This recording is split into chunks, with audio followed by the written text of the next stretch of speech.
ময়মনসিংহের ধোবাউড়া উপজেলায় দীর্ঘ সময় ধরে চলমান অনিয়মিত ও দীর্ঘ লোডশেডিংয়ে বোরো মৌসুমের সেচ কার্যক্রম মারাত্মকভাবে ব্যাহত হচ্ছে। এতে চাষিদের মধ্যে তীব্র উদ্বেগ ও ক্ষোভ বিরাজ করছে। স্টাফ রিপোর্টার মাহবুব আলম সরকার জানান, কৃষকরা জানাচ্ছেন দিনে রাতে ঘন ঘন বিদ্যুৎ চলে যাওয়ায় গভীর নলকূপ ও সেচ পাম্প চালু রাখা যাচ্ছে না, ফলে জমিতে প্রয়োজনীয় পানি পৌঁছাতে ব্যর্থ হচ্ছে। বোরো মৌসুমের শুরুতেই ধান লাগাতে দেরি হচ্ছে পানির অভাবে, যা দেখার সঙ্গে সঙ্গে চাষিদের মনে চরম হতাশা তৈরি হয়েছে। অনেক কৃষক অতিরিক্ত খরচ ডিজেল চালিত পাম্প ব্যবহার করতে বাধ্য হচ্ছেন, যা উৎপাদন ব্যয় বহুগুণ বৃদ্ধি করছে। উপজেলা ধোবাউড়া বিভিন্ন ইউনিয়নের চাষিরা বলেন, বোরো ধান এখন সবচেয়ে সংবেদনশীল পর্যায়ে।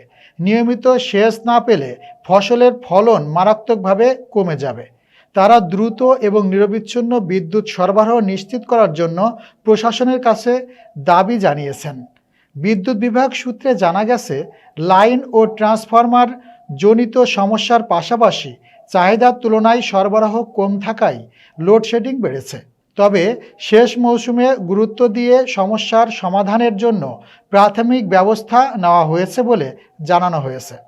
কৃষকরা বলছেন, আশ্বাস নয়, এখনই কার্যকর পদক্ষেপ প্রয়োজন, নইলে বোরো উৎপাদন ব্যাহত হয়ে আমাদের বড় ক্ষতির মুখে পড়তে হবে।